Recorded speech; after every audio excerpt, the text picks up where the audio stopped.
Family, before ngiqhubeke nestory sethu, ngicela ukunazisa ukuthi sithathe incwadi yaka grade 12 yesiZulu ebizwa ngokuthiwa Impi Yabomdabu isethunjini, sayishintsha sayenza imovie.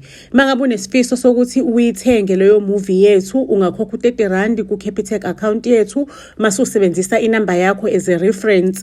Masuqedile ke uthatha inamba yethu le ye WhatsApp usendele ke i-proof of payment, siyobe sesiyakusendela ke. Please note ukuthi i-video yethu i-protected, awukwazi ukuyishare, awukwazi ukuyisave efonini yakho. Into okwazi ukuyenza nje ukuthi uyibuke.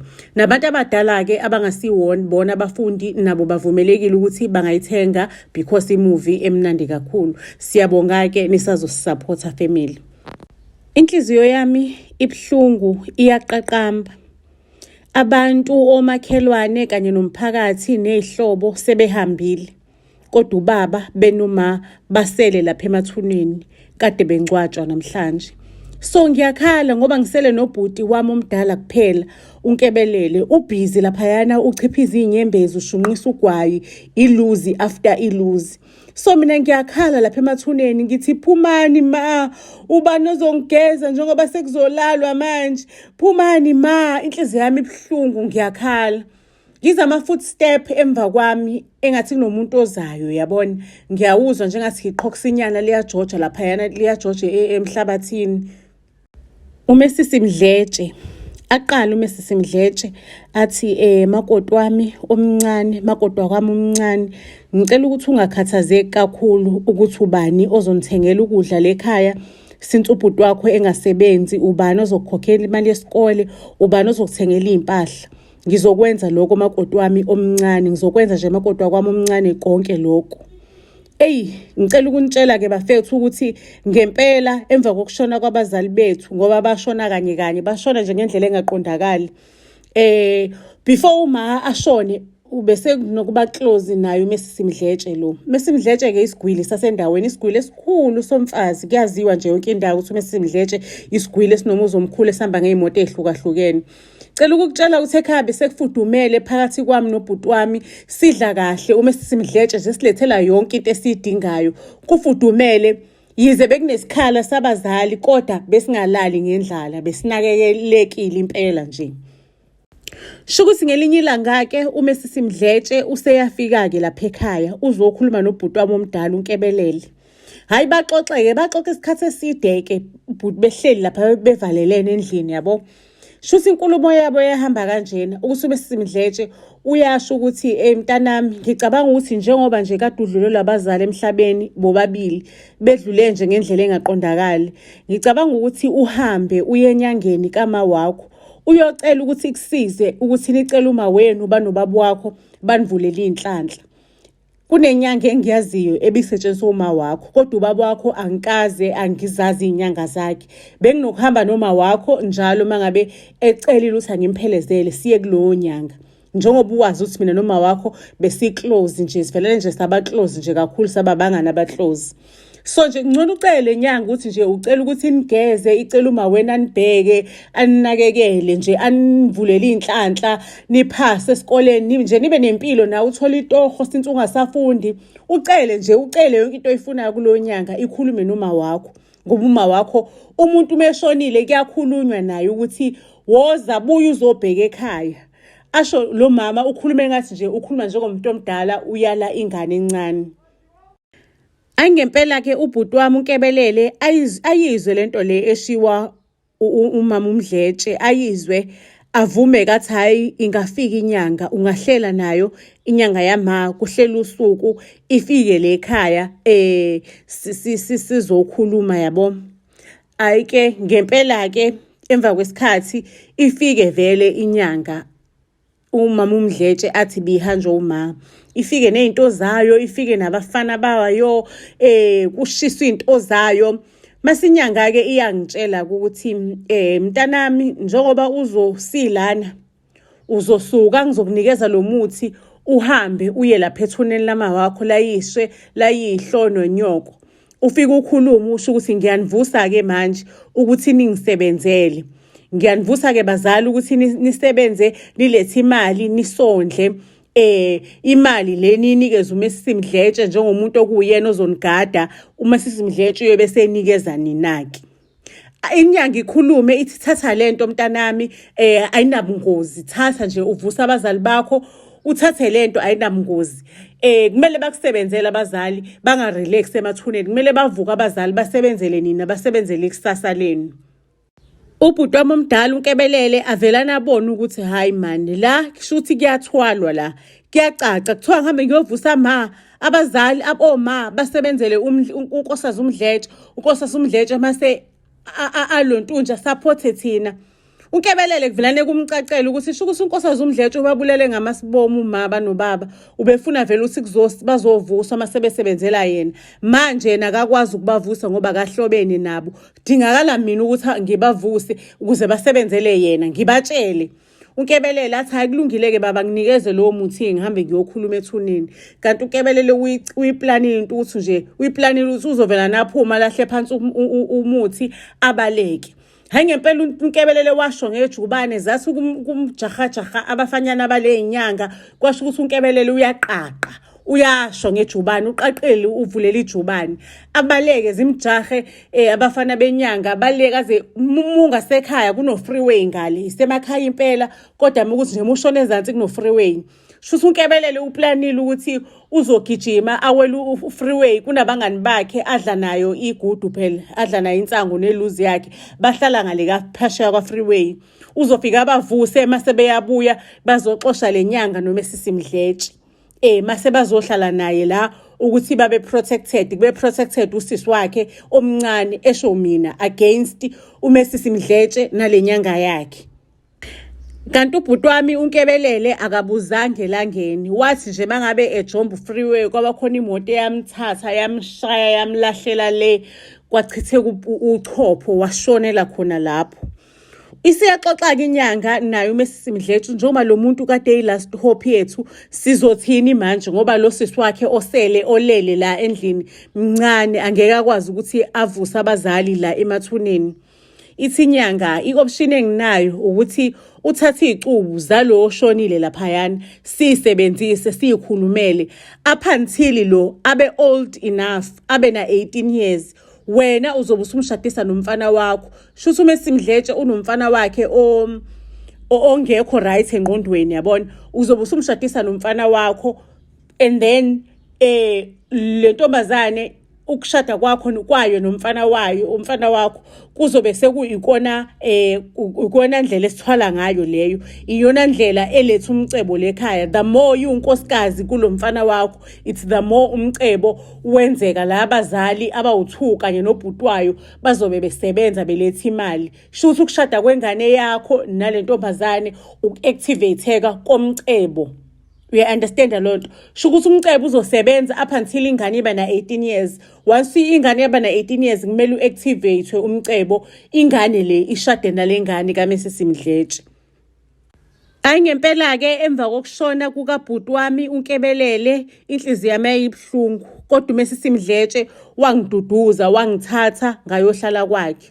Ngayohlala esithabathabeni somuzi. Cabanga bafethu sengihlala kosofa mina into ade ngingayazi because ekhaya besihlala esitulweni noma sihlala ocansini.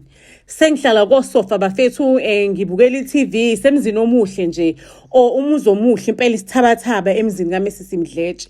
uMrs Mdletshe ubekanekati lakhe ahleze ligonile edlalisa lona ehleze ethulile mangabe ekhuluma nje ukhuluma indaba yokuthi makoti wami khula phela ndodakazi yami ukuze ushade nengane yami wena nje wabekela ingane yami ingakho ngikuthanda kanje umakoti wakwami. Shukuthi mangabe sengikhulileke mina sengihlanganisa u18 ngelanga engahlanganisa ngalo u18 bese ngibona ke bekunesoka enginalo esontweni vele ebeselisho ukungithatha. Kodwa uMrs Mdletshe ngingakamtsheni ngale ndaba leyo ukuthi isoka selifuna ukungithatha. Ngisazomhlalisa phansi ngimxoxela ukuthi hayi naku sekunendaba kanje sekunomuntu ofuna ukungithatha esontweni. Lo muntu beseyibhalile incwadi mina sengiyibambile ngisafuna ukuthi nje ngikhulume noma ngimnikeze yona incwadi. Shokuthi ke after sengihlanganisa u18 angibize kuMesisi Mdletshe kathi awusitutupela sami sentombi into eshaya ngeyigixa zamathanga into emhlophe qwa. Lalela-ke makoti wami, usukhule ngokwanele ukuthi usungashada nendodana yami. Hey, ngiyayibuza ukuthi usho yiphi indodana? Le ndodana engazi nanyaka, engazi ukuthi liyaphuma noma liyashona, into nje ehlezi isekelwa nokusekelwa. Uyabona nayo ise makatami nayo isho Nkosi yami bandla. Hawu Nkosi yami isho bandla. Isimo sayo yabo yilo muntu ukuthi mengabe ehamba isandla sinyakanyakaze yabo.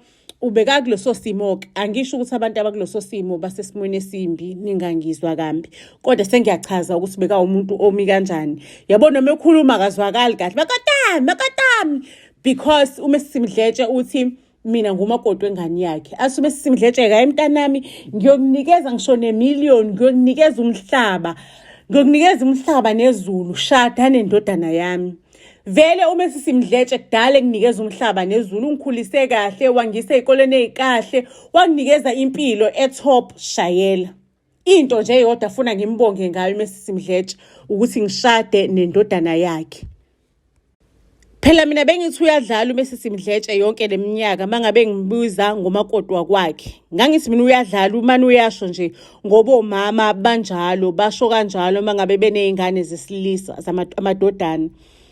Kodwa futhi ngangibuye ngitshela ukuthi phela umani noMesisi Mdletshe before uMesisi Mdletshe adlule emhlabeni bebe close beba abangani. Sho ukuthi nje uyangifilela ukuthi njengoba ngithathile futhi mina ngingenazi izihlobo yabona. Shuthi ngimlalele kuMesisi Mdletshe uyasho ukuthi kumele ngishade nendodana yakhe ngivume ngingasho lutho ngaphiki lutho ngivume ngithi hayi ma impela vele nami ngikhule ngazi ukuthi ngizoba umakoti wendodana yakho. Hayi uMesisi Mdletshe ujabulile kathi hayi ke ngizohlanganisa amalungiselelo ke mntanami ngekuphele ngisho no 7 days ningashadanga. 7 days or 7 days ngekuphele ningashadanga. Ngizofonela umfundisi ke sizoba nendumezulu ngizobiza umphakathi niyashada ngomgqibelo zayo. Kusho uMesisi Mdletshe. Ngicela ukukutshela ukuthi kwathi kulelwe mina ngavuka ngeqe ebusuku ngahamba. Hayi kaMesisi Mdletshe kunezisebenzi ke ezifikayo ufike eziclean mase ziyahamba. So nje it's not a fuss ukuthi kumele ngivuke ekseni ngisebenze nani. uMesisi Mdletshe uyitshela ukuthi ngilele uyazi ukuthi mina ngiyalithanda isonto uyitshela ukuthi hayi ngizovuka ngekhathi zesonto ngoba nganginokulala ngivuke late ngizovuka ngekhathi zesonto sengishwaba ngisheshisa ayini isiketshana sami ngihambe ngesontweni. uMesisi Mdletshe yena beyangawubeki kowakhe umcondo eminyangweni wesonto kodwa beyangangivikimbeli ukuthi ngiye esontweni beyangena inkinga nalokho. Shukuthi mina ngeqile ngaya kasoka lami ngafika ngachaza udaba ngikhala hake umfundisi ke emsuspecta vele uMesisi Mdletshe uMesisi Mdletshe khona ukukhohlakala kwenzayo yabona nje abantu bebenokumnuka yabo. Athi umfundisi hayi kulungile ngizokucashisa okwensukwana emva kwaloko ngizozama ukuthola izihlobo zakho ezikhona ngihambe ngiyokhokha ilobolo khona mase uyashada ke nengane yami emva kwaloko ke kuyobe sekuphelile ke ngoba ingane yami vele bisibhalile incwadi yokuthi iyakuthatha futhi iyangitshela ukuthi iyakuthanda yabona into enjengalezo. Shukuthi uMesisi Mdletshe akalazi udaba lokuthi mina ngithandana nengane yamfundisi. Futhi ungazi nje ngumuntu ongenabangani. Angifuni uMesisi Mdletshe ambe engiqalaza shukuthi uyabona ukuthi indaba yokuthi kumele ngishade nengane yakhe ayingiphathanga kahle. And uMesisi Mdletshe ixesha lakhe liyamphelela kumele angithole. Angifuni uMesisi Mdletshe angisho mina abangani anginabo ngoba bekanza show ukuthi bekenza show ukuthi angibi nabangani because shukuthi nje bekafuna ngibe umngani wakhe kuphela beyangafuni ukuthi ngise yabo. Shukuthi ke esontweni angiyange esontweni that week wangicashisa umfundisi. uMesisi Mdletshe usebona ngezithombe zami zitrenda on social media ngishada. Hey uMesisi Mdletshe ke abamba ikhanda athwala ikhanda enhloko agijima enyangeni yakhe ukuthi yenze show njengoba sishada namhlanje. Lingashoni ilanga sesenzile inkonzo yekamero mina nendoda yami entsha ulwazi. Shukuthi vele ke uday 1 mangabe siqeda ukushada akwenzakalanga vela sikwazanga ukuthi sihambe siye ndawonye embedeni kwakusawuphithiphithi nje asenzanga lutho. Kuthi day number 2 savuka ekseni kwambeswa abantu bakamkhwenyana nje kwababhizi sangenza lutho futhi kodwa salala ekamereni elilodwa sikhathele. Kwathi ngosuku lesithathu ke sesiyazama ke manje ukuthi senze izinto ke mina noLwazi sobabili asikaze senze lutho. Hayi ke siqale ke manje sithi sesiyenza izinto. Hayibo bafethu mina ngawubona ngalo uTikoloshe ungena lapha ngomnyango. Wafike wayishutheka phakathi kwethu phakathi nendawo ngakhala ngaskreama qhamuka ikhehle endala indodoviyana enekhanda heyibo angiyazi mina into enje iyashashada nosho nokushashwada nayo ifuna ukungena la phakathi kwethu. Hayibo umakoti uyahayiza sekuvuka umndeni wonke yini umakoti ukhalelani ngithi mina ngibona uTikoloshe lapho umyeni wami uLwazi yena akaboni lutho uthi yena akaboni sakunaTikoloshe nje sithandwa sami la ngiyasho ukuthi uTikoloshe ngubonile bo. Hayibo sikuthandazwe ke kuthandaze ngangisathukile ke ngaloyo langa silale noLwazi singenzi lutho. Hayi nangakusasa mesithi nje uyaqala nje uyangicabuza uLwazi kuthi qwe umnyango nguzwe umnyango uthi qwe kungena ingane ekhasayo ithi kote empedeni ingene phakathi kwethu lengane ekhasayo egqoka idiaper egqoka inapukeni kodwa ubuso ikhehle elidala elivithikile izongena phakathi nendawo empedeni. Hayi nangakhona futhi ngiyakhala yileso hayibo into iqhubeke nje kuze kuphela iviki sesiyathandazelwa manje ngithi ngilele ebusuku ngibza umnenke uhamba ngemlenze uyabanda ngithi hayibo kwaLwazi lo ngivelane sometimes angijikele abe nje into engayazi abe ikhehle engalazi inune engathi izongiluma ngibaleke hayibo sekukumbi sekumuncu emshadweni wethu kodwa inhlanhla leyo ukuthi abazali bamkhonyana bebe strong emkhulekweni bebona ukuthi lesi isitha iattack le ekhona la iattack enkulu. Ayike kubizwa abazalwane ke lithandazela udaba lethu kuthandaze kuvala umnyango abazalwane basangaphandle yabo bangaphandle basasenza inkonzo la bafuna ukudila noSathane. Hayibo uvalo liyangishaya ke manje naba abazalwane kuthiwa kwenziwa inkonzo bengaphandle bathi nje sifuna ukudila noSathane bayathandaza uzwenza kanjani abazalwane inkonzo bethandaza ngaphandle basabazalwane phela sifuna ukudila noSathane sifuna ukuprove ngicela ukutshela isicapha sithi geqe sivuleke khona kunjalo afika uTikoloshe.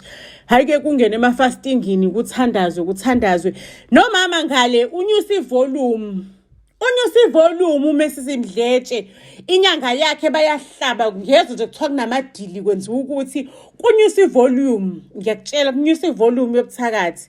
Hey ngicela ukukutshela ukuthi lo Tikoloshe bengithi noma nje ngilele mangabe nje umdletshe engithinta ngizwe nje phezulu kweroof nje uyangitshela ugidagida izinto ungitshela usitshela umdletshe asusa isandla lapho kuwena. Sekumuncuke manje emshadweni wethu uyabona naye usebekezele kumuntu wami uLwazi yabona abantu abangalazi udaba bayabuza ukuthi akukho okuncane okukhalayo lapha esiswini sikamama kanti abazi ukuthi umdletshe nje mina ngisayintombi egcwele ethepha makaze angithinte ngeindaba zikaTikoloshe nje uTikoloshe kaMisisimdletshe. Hayi ke kwaze kwagcina ekugcineni kwavela isinqumo kumina sokuthi angeke ngithembe amandla omfazi. uNkulunkulu mangabe epha umfazi amandla wathi umfazi uyimbokodo uMagaya. Ngathi ake ngithembe lo muntu lokumina ake ngithembe uNkulunkulu okumina umfazi akasukume ke manje alwe indoda yakhe. Sho ukuthi mangabe kuukuthi ngigcina ngokuthi bangikhipha la kaMdletshe ngoba bayabona phela ukuthi nginenkinga basi ngifika noTikoloshe ngizoya kuphi kwamele kusukume mina ngabe ngisathemba abantu ngulwise lo Tikoloshe kwamele kusukume mina ngithandaze. Hayi ke bafethu ngaqala ke ngigibele kumdletshe ngimthinta umdletshe ungena uTikoloshe. Hayi ke ngicela ukutshela ngangubamba ngalezi zami izandla ngithi ngegama lika Jesu nguthandaze ngithi Sathana unasabelo madimoni akamdletshe ngithi phindela nelivela khona ngiwakhese ngithi ngegama nangegazi lika Jesu ngiwakhwife amadimoni. Ngicela ukukutshela athi ngicela ngicela ukukutshela ukuthi waze wagcina ungalili uTikoloshe waphuma wahamba futhi the day wahamba uDemelisa utshengisa vele ukuthi ukhathele ucikekile ngoba ngangilwa nawo ngubona uzuvithizeke kade ufike ngomdlandla uphuma usuqhasha ucrawla ngamadolo uzuhuquzele ngesisu. It's when ngaqala ke ukuthi ngienjoye umshado wami. Kwabamnandi emshadweni wethu phakathi kwami noMdletshe saze saba nabantwana. I am trying to say ukuthi kwabamnandi phakathi kwami nomnyeni wami uLwazi saba nabantwana nothi uMdletshe. Yena kuma sisimdletshe ngale hayi ke ziyambuyela uyayibona lento lekuthiwa thatha lento ayinabungozi. Hayi ke kwadilika ngisho kwaStezi leso sikame sisimdletshe uMsimdletshe waphupha yabona lento mangabe isiphelile umilo ngisho namankemfu uphuphe uzumile ngisho nayinkemfu umdala waphupha uMsimdletshe waphupha waphela kwadilikwa kwaMcebo wabuyela phansi usimele aqale phansi impilo ngoba into ekumele ithathwe into eyiqiniso into ezokusindisa inobungozi lento. Ngizoyibeka lapho ke okwanamhlanje indaba yethu iyolala ibone nezitori nezilandelayo. Ungakhohlwa ukuthi usifollowishe to all social media platforms. Buzz SA siyanthanda kakhulu.